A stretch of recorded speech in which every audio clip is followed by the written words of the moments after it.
Alright, today we're going to talk about the backspin to topspin transition in table tennis. After you loop a backspin ball, what do you do on the next shot? After looping a backspin, it's very common for the second ball to go long. First, after you loop a backspin, pay attention to your backswing. Unless your opponent is using long pips, the ball coming back will always be topspin. Even a return from short pips will have topspin. What often happens is, after looping, you drop your racket too low again out of habit. This is a very common situation. Therefore, after you loop, the first concept you must grasp is that for all subsequent shots, your backswing goes backwards. Backwards. Not downwards. Okay, watch this. Lift the ball, get set, and go. See? The backswing is backwards.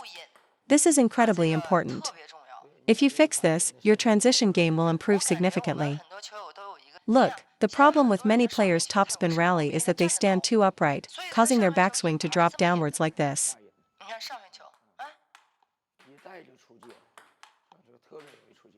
The same applies to the backhand. Their forearm is too low, with the elbow here, the forearm drops. This type of movement is very prone to errors. It makes it very easy for the ball to go long. So, during a topspin rally, try to prevent your forearm from dropping into too low of an angle. Keep it slightly higher. Now, for a block or drive, keep your forearm more level. For a loop, you can lower it slightly.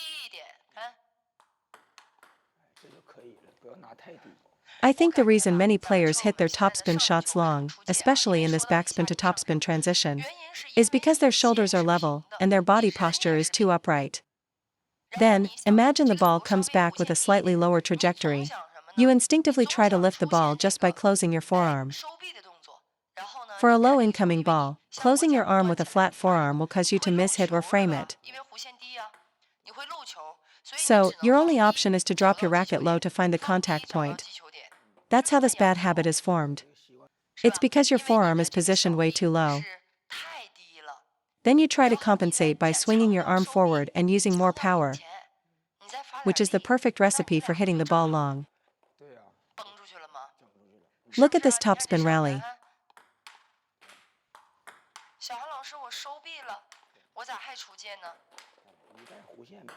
In a topspin rally, you need to learn to press down with your body. Keep your shoulder slightly lower, then ensure your backswing is in the correct position. For a drive, keep your forearm level. For a loop, lower your forearm slightly.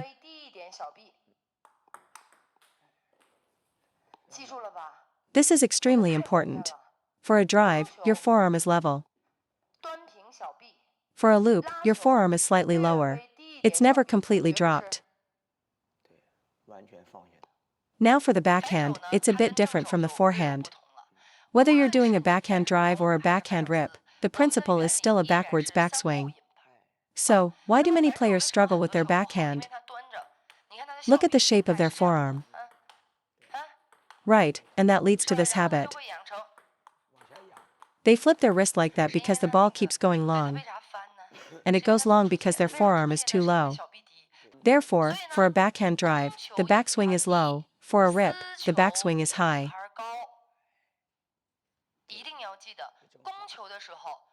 This is the forearm position for a drive.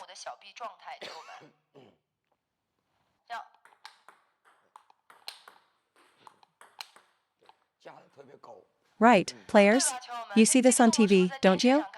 Notice in professional matches, you never see players ripping like this. So, what's the reason for this? It's because the opponent is also ripping, and the ball is coming back with spin. So, when you brace your hand and elbow, and close your racket angle to cover the ball, you are then in a position to generate topspin. The opponent's spin helps you create your own. But if you try to flat hit or block it, their topspin will cause you to make an error. Look at a backhand drive. The forearm is slightly low, like this, and then, snap, the ball is out.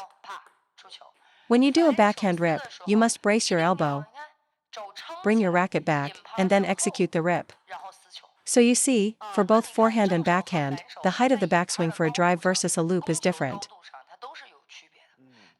These two technical flaws on your forehand and backhand will cause you to make errors as soon as you try to generate power. Second point, let's talk about racket angle for topspin shots. For example, if he's just hitting the ball flat. Look, when the ball is hit flat, using this racket angle is perfectly fine. There's nothing wrong with it. See? No problem at all. This is because we're flat hitting the ball right now. But now, let's say it's a match, and both players have backed away from the table. See? Now many of the shots have spin on them. There's a bit of spin. When there's spin like this, using the same flat racket angle can easily result in the ball going out. If I don't use my wrist, does the ball I hit still have spin? Exactly. It still has. Of course it does. It still creates friction, just a weaker friction. So even if it looks like there's no brushing and no wrist or finger action, the ball that goes over still carries some spin. If he's at mid-distance and hits forward through the ball at me, watch. This is no problem. See? Even if I open my racket more, it's fine. But if he adds a little spin, watch. It immediately goes long.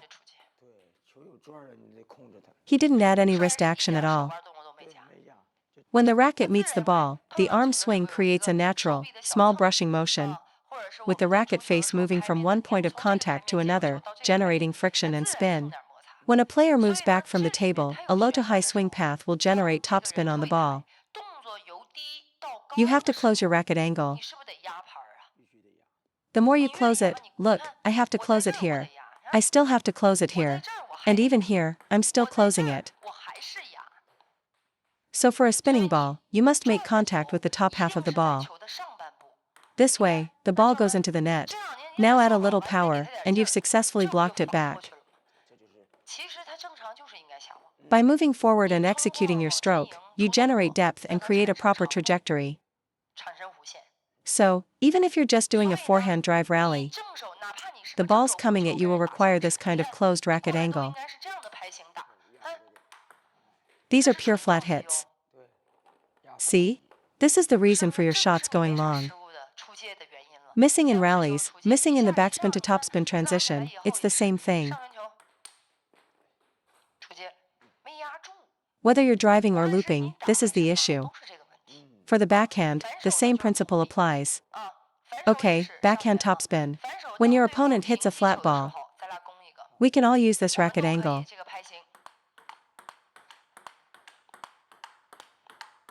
But when they start to add spin, this racket angle will cause you to miss long. So in this situation, you must ensure you close your racket angle. Even if I'm just driving, watch.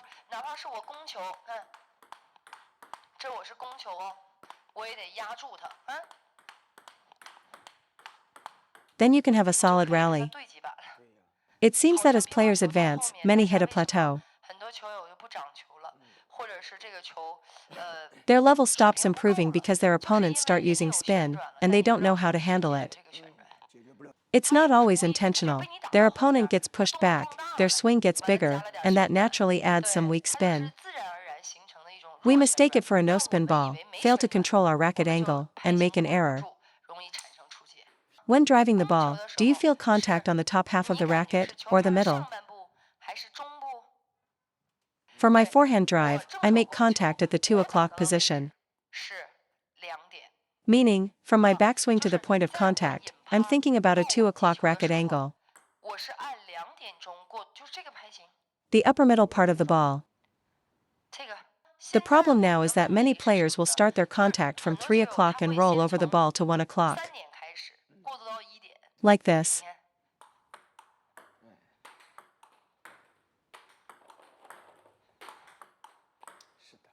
It's not a major flaw, just a small one, but this type of motion can lead to many unforced errors.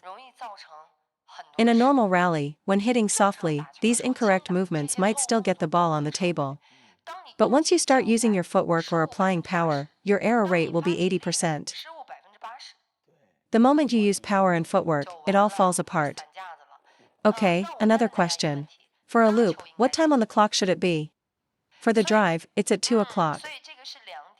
And for the loop, it's roughly between 1 o'clock and 1:30. So when looping, you must relatively close your racket angle a bit more. When you're looping, especially against topspin, your backswing must go backwards. Then close the angle. First, closing the angle increases the friction you can generate on the ball. Second, notice the power difference. Without closing it, this is my power. With closing, I generate more power. A common question is, if I close my racket face, won't I miss the ball? Don't worry, that's just a matter of judging the ball's height and position. So, let's work on the feeling. If you miss the ball underneath, what does that mean?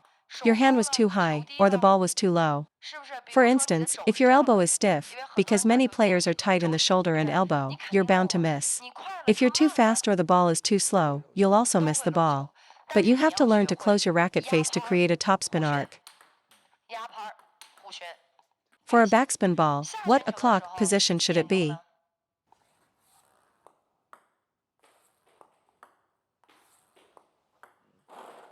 What o'clock do you all think this is?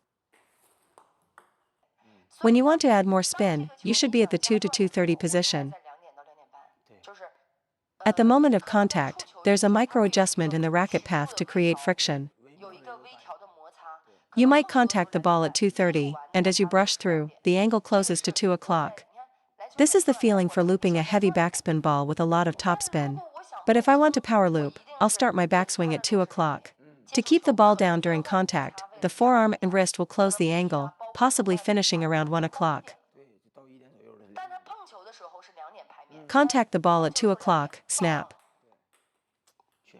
It might finish at 1 o'clock or 1:30. I'm definitely making a micro adjustment. I'm not sure if you can feel this, but say you start with a 2 o'clock racket face. As I generate force and brush the ball, my racket angle closes to 1 o'clock just as the ball leaves the racket. So, when we're brushing the ball, the racket actually travels in a small arc. You can't just hit the ball at a fixed 2 o'clock angle. That will be more impact and less brush. So for backspin, I recommend beginners or intermediate players start by aiming for that 2 o'clock contact point.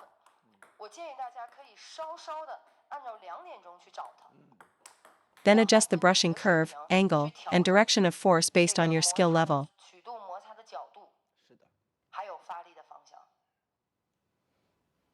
Some players have told me their coach taught them to loop backspin with an open racket face. That's not right. Because that's how they lift it onto the table. But the principle is, the more power you generate, whether against topspin or backspin, the more you need to close your racket angle. More power, more closed angle. If you don't close it, how can you hit with power? The more you want to add spin, to lift heavy backspin, the more you open the racket. If the ball has heavy backspin and you close your racket too much, it'll go into the net. This applies to backspin balls. So, for your power loop, do you see the problem now? The key is, often the incoming ball, like on a serve return, has very heavy spin. Many amateurs now can do a deceptive hook serve that kicks. If you don't close your racket angle, forget about power, even just touching it with a closed angle can be an error. Just touching it can lead to a mistake. With an open racket face, it'll fly off the table for sure. So, at the point of contact, remember the racket angles I mentioned. For a drive, about 2 o'clock.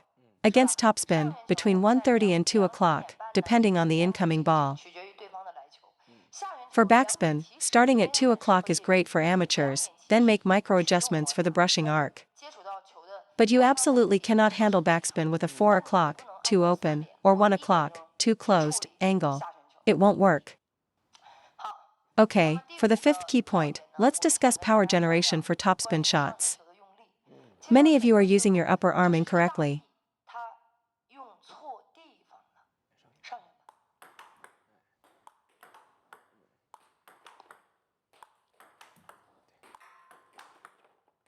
For a drive, backswing to your side, and the upper arm moves forward. For a loop, the upper arm goes back and then forward. The rest of the swing and angle are created by the forearm. So in this part of the stroke, you must remember the direction of your upper arm. For a drive, the direction is forward. When looping, the upper arm's direction is back then forward. It's not upward, and not sideways.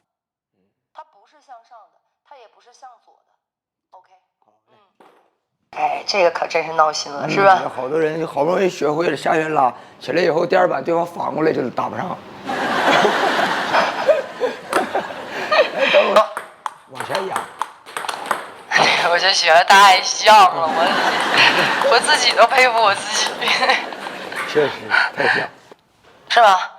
来，我是影后，对，好，以后有颁奖给我颁个影后啊，给我颁个影后，演的太像了，是因为他那个。 对他为啥翻呢？是因为他总出界。他为啥出界呢？是因为他小臂低。他为啥小臂低呢？是因为他没看小韩老师课。Join our membership to unlock daily exclusive shorts and discover the coach's secret tips and tricks on table tennis technique. You'll also get our weekly on-court coaching series. Silver members get even more and also unlock the exclusive weekly Coach's Corner series. Thank you for supporting the channel's growth.